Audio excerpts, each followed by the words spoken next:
What do Apple, Google, and Facebook have in common? Sure, they've redefined our lives, reshaped industries, and made billionaires out of college dropouts.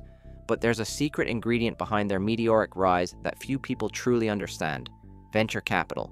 Without it, Steve Jobs might have stayed in his parents' garage, and Google might have been just another college project. Venture capital isn't just about money, it's about dreams. It's about betting on the seemingly impossible, on that crazy idea everyone says won't work, until it does. It's a world of high risks, sky-high rewards, and stories that blur the lines between genius and madness. But how did venture capital even begin? Why Silicon Valley? And how did this once niche concept evolve into a global powerhouse that shapes entire industries and changes lives? Today, we're diving deep into the dramatic, surprising, and world-changing history of venture capital, from its roots in post-war America to its sprawling influence across the globe. Our story begins in the aftermath of World War II, a time when the world was picking up the pieces and trying to rebuild. Soldiers were returning home, industries were shifting gears, and innovation was bubbling beneath the surface.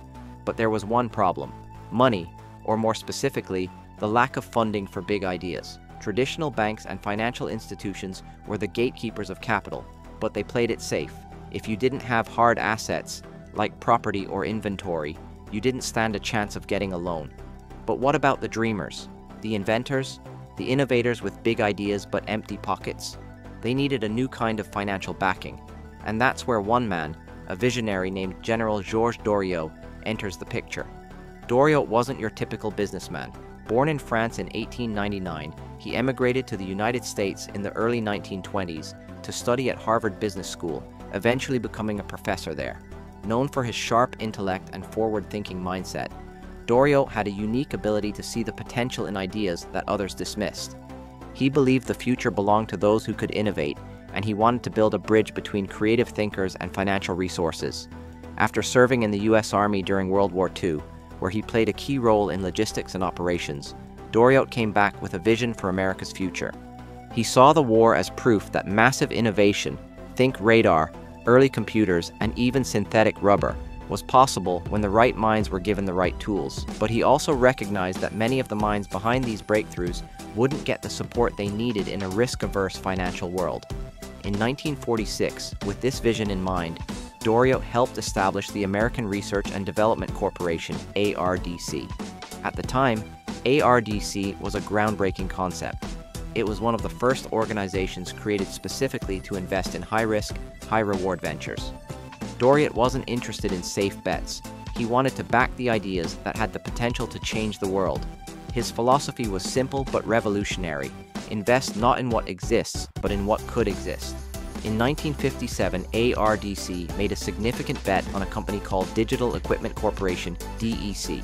At the time, DEC was just a small startup working out of an old mill building in Massachusetts. They had an idea for building mini-computers, which were smaller and more affordable than the room-sized behemoths of the day. Most people thought this was a niche idea. Computers were for government labs and universities, not businesses or individuals. But Doriot believed in DEC's vision. He approved an initial investment of $70,000 for a 77% stake, which may not sound like much today, but back then, it was a gamble. Fast forward a few years, and DEC became one of the most successful technology companies of its time. By the time of its IPO in 1968, that $70,000 investment had turned into over $355 million. That is a return of more than 5,000 times the initial investment. It wasn't just a financial triumph. It was proof that venture capital worked. But Doriot's genius wasn't just about writing checks. He believed in nurturing companies, offering guidance, mentorship, and connections. He famously said, "You will get nowhere if you do not inspire people."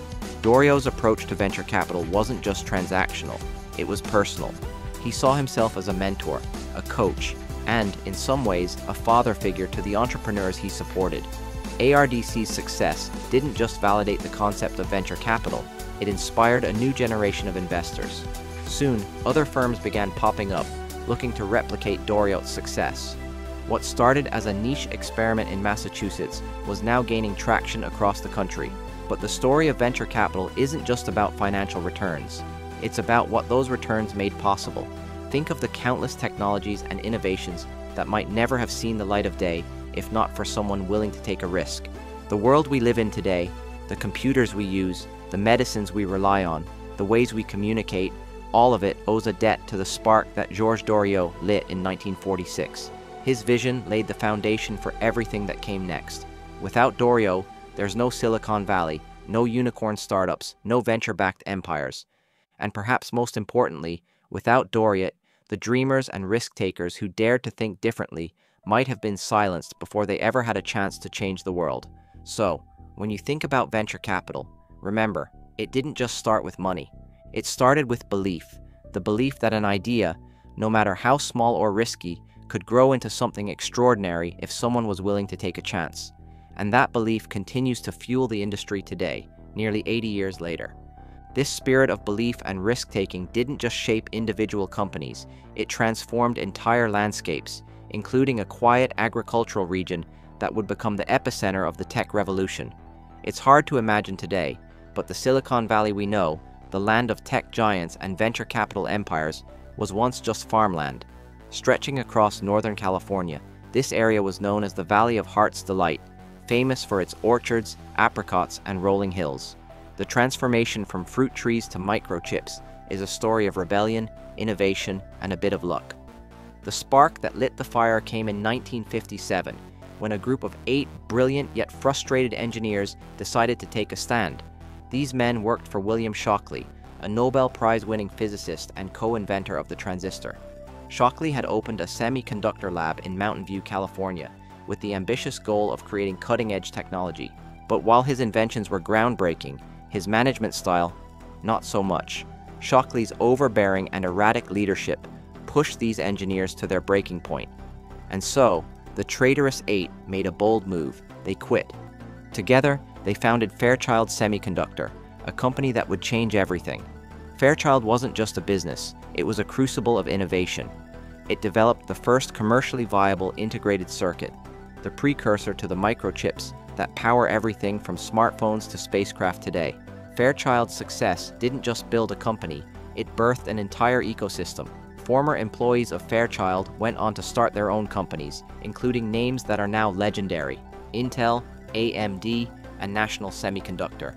This phenomenon became known as the Fairchild effect, as these spin-offs created a web of interconnected companies that formed the foundation of Silicon Valley.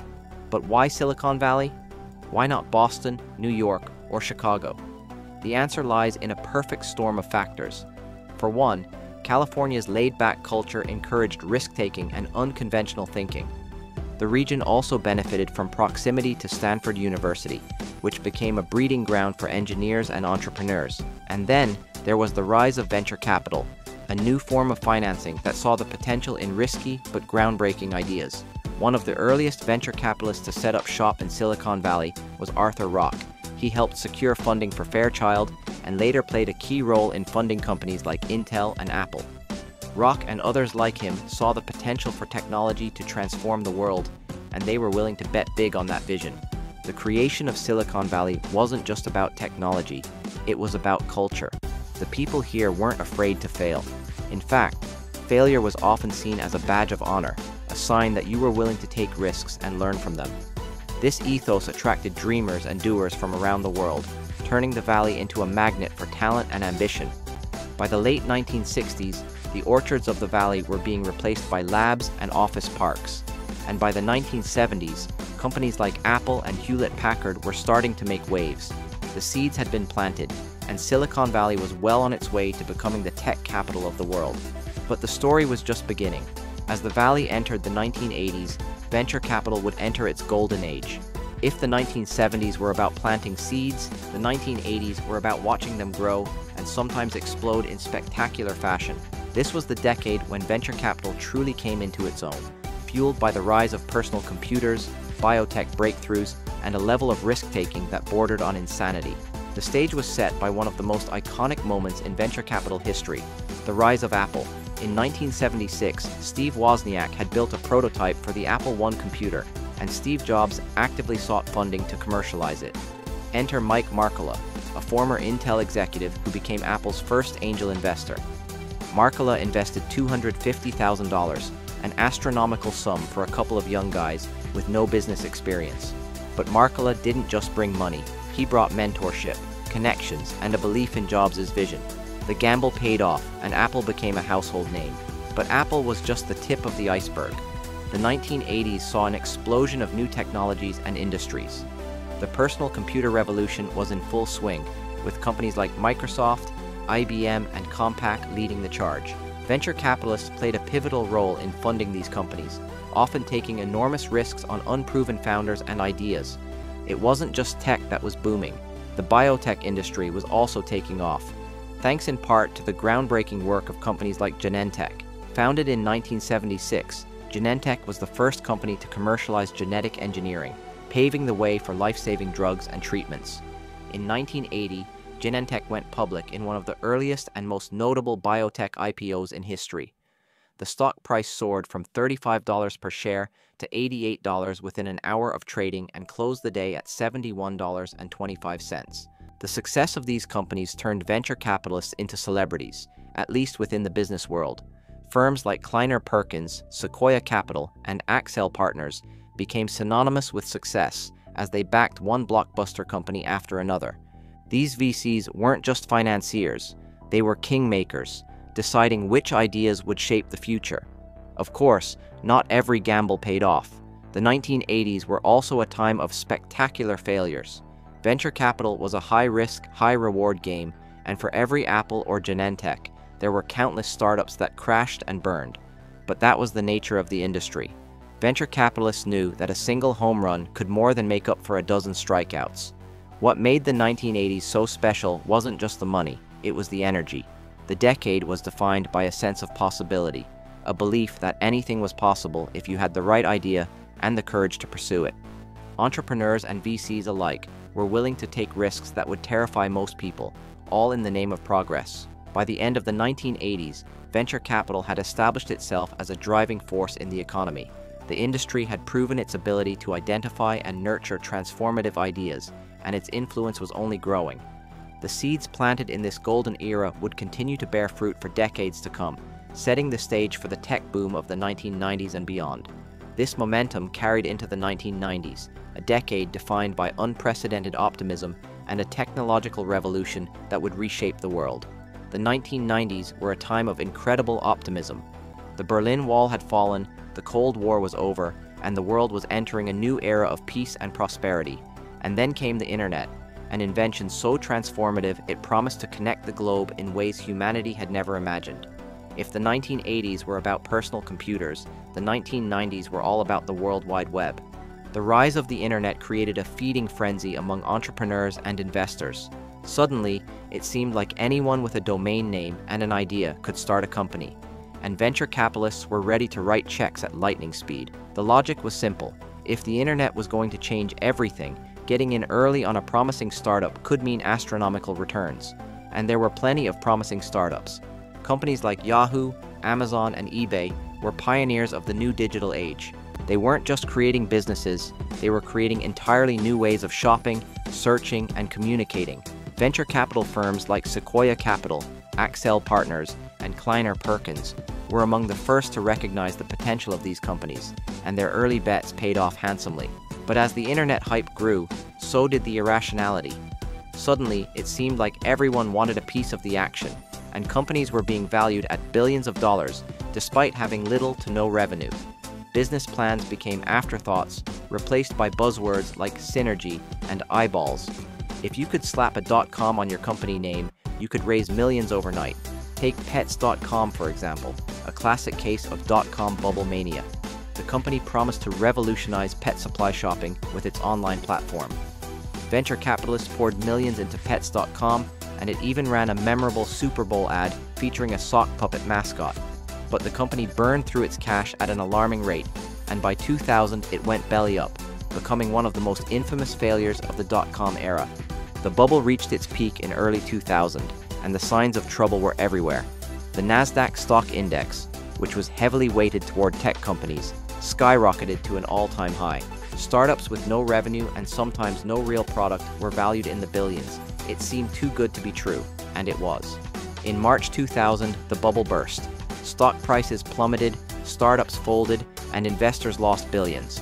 By the end of 2002, the Nasdaq had lost nearly 80% of its value, wiping out trillions of dollars in market capitalization. The crash left a lasting scar on the tech industry, and many venture capitalists found themselves questioning their strategies. But as devastating as the dot-com crash was, it wasn't the end of the story. In many ways, it was a much-needed wake-up call. The crash forced entrepreneurs and investors to reevaluate what truly mattered: solid business models, sustainable growth, and real value creation. Companies like Amazon, which had been written off by many during the crash, emerged stronger and more resilient, setting the stage for the internet to flourish in the decades to come. The dot-com bubble was a lesson in both the power and the peril of speculation. It showed that venture capital could fuel incredible innovation, but it also highlighted the risks of unchecked exuberance.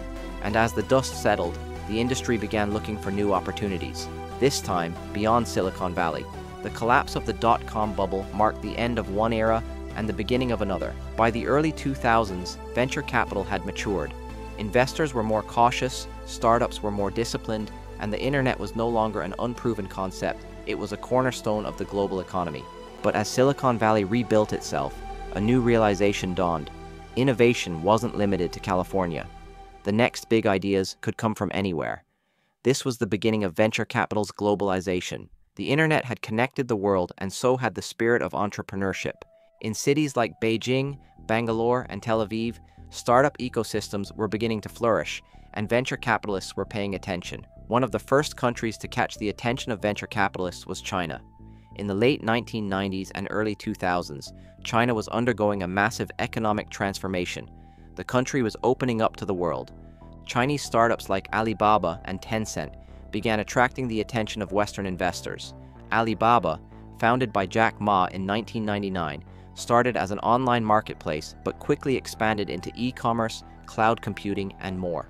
In 2000, SoftBank, a Japanese VC firm, invested $20 million in Alibaba, a move that would later be hailed as one of the greatest VC investments of all time.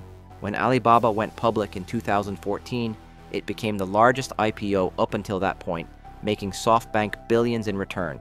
Tencent, another Chinese tech giant, took a different approach by focusing on messaging and social platforms. Its early backers, including venture capital firms like Naspers, reaped massive rewards as Tencent grew into one of the world's largest companies. Meanwhile, in India, a new wave of startups was emerging.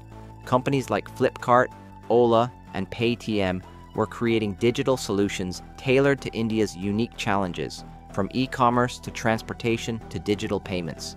Venture capital firms like Tiger Global and Sequoia India were quick to recognize the potential of these startups, and by the 2010s, India had become one of the world's fast-growing startup ecosystems. Another unexpected player in the global VC scene was Israel. Often referred to as the startup nation, Israel became a hub for innovation, particularly in sectors like cybersecurity, AI, and healthcare. Despite its small size, Israel produced an impressive number of successful startups, thanks to a combination of military-driven innovation, government support, and a strong entrepreneurial culture. In recent years, regions like Africa and Southeast Asia, which includes countries such as Indonesia, Philippines, Vietnam, and Thailand, have also seen a surge in startup activity. In Africa, fintech companies like Flutterwave and Jumia are tackling issues like financial inclusion and e-commerce in ways that resonate deeply with local communities. Southeast Asia, home to over 698 million people per Worldometer estimates in February 2025, has become a hotspot for venture capital investment, with companies such as Grab and Gojek. And while Silicon Valley remains the heart of venture capital, the industry's center of gravity is shifting. New York, Austin, Miami, London, Berlin, Tel Aviv, and Bangalore have all emerged as major startup hubs. Remote work and globalization have untethered startups from physical locations, allowing innovation to thrive anywhere. In this modern era, venture capital isn't just about money, it's about creating ecosystems. VCs are providing mentorship, resources, and networks that help startups scale faster than ever before. But as the industry grows, so do the challenges. How do you balance innovation with responsibility? Growth with sustainability? The answers to these questions will shape the future of venture capital and the world.